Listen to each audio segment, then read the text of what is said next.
Welcome back. Now, Wake Up Nigeria always has something interesting coming your way. Tell us about it. And now there's something interesting that's been going on social media. Let me let you guys know. So I don't know if you guys have been on our social media pages, especially on Instagram. We've been having some very peculiar posts go up in the past 2 weeks. Interesting posts. Yes. And unique ones. If you've noticed these, then, well, maybe you just might be a leg ahead, because on Monday we're going to be playing a very special game. So I'll implore everybody out there to actually get on our social media handles, especially on Instagram, and just watch out for some very interesting posts, which might be to your benefit come Monday. Yeah. Just to mark the end of the holidays on Monday edition. Okay, you so guys will be just very, so very, you very know, intrigued. it has something to do with the season that we're in right now. I'm talking about today, Sunday, and Monday. Yeah. I'm trying to give clues. Not too much, right? Okay, all right. Just take note. Okay, it's big.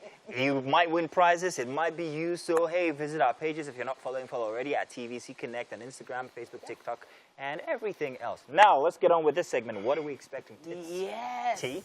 Well, I'm in a good mood today, so I will leave you alone. I'm sorry. And the food in the kitchen smells amazing, so Yes, I'm in a it very does. good mood. And I'm all colorful today because it's the twins' birthday. So I'm going to be, Grand. But we have a guest on the couch with us this morning. We have someone extra special. We have a singer and songwriter, someone who started in the choir, leading songs of praise, and of course, heartfelt worship. Now, her voice gives her away everywhere she goes. And yeah, she's almost always responsible for leading worship in many different worship centers, churches. She's been around the world. The one and only Monique! Yay! She's on the couch with us. Good to have you here for a special season, by the way. How relevant. That's grand. Thank you for joining us. Let's talk about your music and you. Go ahead, Teets. So I'm thinking about so many different ways people go into music. So many reasons why they start singing or they start connecting with God through music. You need to tell us a bit about your story. Yeah? I'm a music lover, and like, okay, let me not say like everybody, but you've been hearing this, like people will say, I was born a singer. I would say that maybe I belong to that category, because I've been singing since I was a child, from the children choir to teenagers choir, you know, on and on until now. So I'm a music lover, and I have a conviction, and then it's gospel. So I'm here. Nice. All right. Now, your choice for gospel, I wouldn't say it's a choice. Like you say, it's a conviction, and that's it. Gospel music has a certain place in people's, let's say, schedule, and people often want to play gospel music. Even radio presenters are often very guilty of this, and I have attacked Mary about this on Sunday mornings only. But then you worship God every single day, so why restrict it to Sunday mornings? How do you feel about that one thing, and what would you rather the situation was? Yeah, for every gospel artist, if you are here to serve, you know that already there's a saying that says the kingdom of God suffereth violence. Only the violent take it by force. So already you know that there's something called battle out there. This battle between the, you know, the secular world and the gospel world. So you don't want to, you don't want to fight unnecessary battle. You just want to focus. Okay. Because every Sunday the people of God will gather. And then these people you're talking about, from Monday to probably Saturday, they've enjoyed the way of life. And on Sunday, they want to come back to God. So that's why you're there, to remind them of their relationship with God.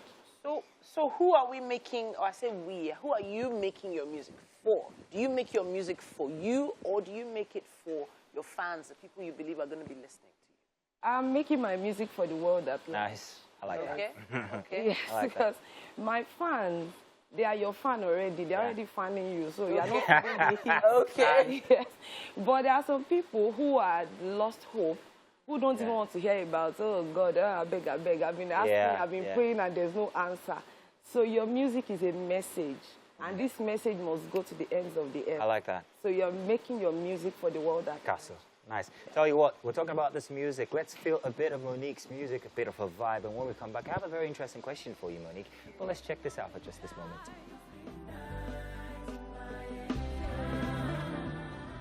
Wow. That's so, I think the word is ethereal. I like it, Yeah. all in white and heavenly and angelic. Yeah. That's Some beautiful. amazing videos she's put together. She's put so many great videos together. I have a very interesting question for you. Now, lately, we've been faced with a situation where people are talking about instances concerning ministers and people of the church who are also in the eye of the public. And I bring to your mind the instance of the late Sister Osinachi, and the fact that, well, people are beginning to raise questions about being a Christian, separation and divorce. Is it right to stay in a marriage even if it is to your detriment because you want to keep that sanctity of marriage going on like the church preaches? It's, you know, for life. What do you think about the entire instance and your personal perception of it? Yeah, it's so sad we had to lose a sister because you're trying to keep up because of what the public will say or because you don't want to be judged by the church and the people of God at large. I made a post on my social media and I was dragged for it. Oh, really? Yeah. Wow. My opinion, I aired my opinion, but you see, once you're a Christian... What was your opinion? Yes. Once you're a Christian, they just believe this is how you should say it. But at that point, I was hurt, I was sad. So I said it the way I felt. What did you say on social media? I said, if she had left the marriage, will you invite her to your church? So a lot of people were like, what are you saying? I said, well, I've been a victim of this thing. Oh, really? Yes. At a time, I had bad press for something I know nothing about. And it was all over the internet, on newspaper and all that. And you know that I got to the UK, they canceled programs on me. Oh, wow. For a story you don't have confirmation over. There are some programs I had in the US. Before I left Nigeria, they told me not to bother again. I already bought tickets. Wow. Even in Nigeria here, they canceled programs on me. Wow. At least for 2 years, I was battling with.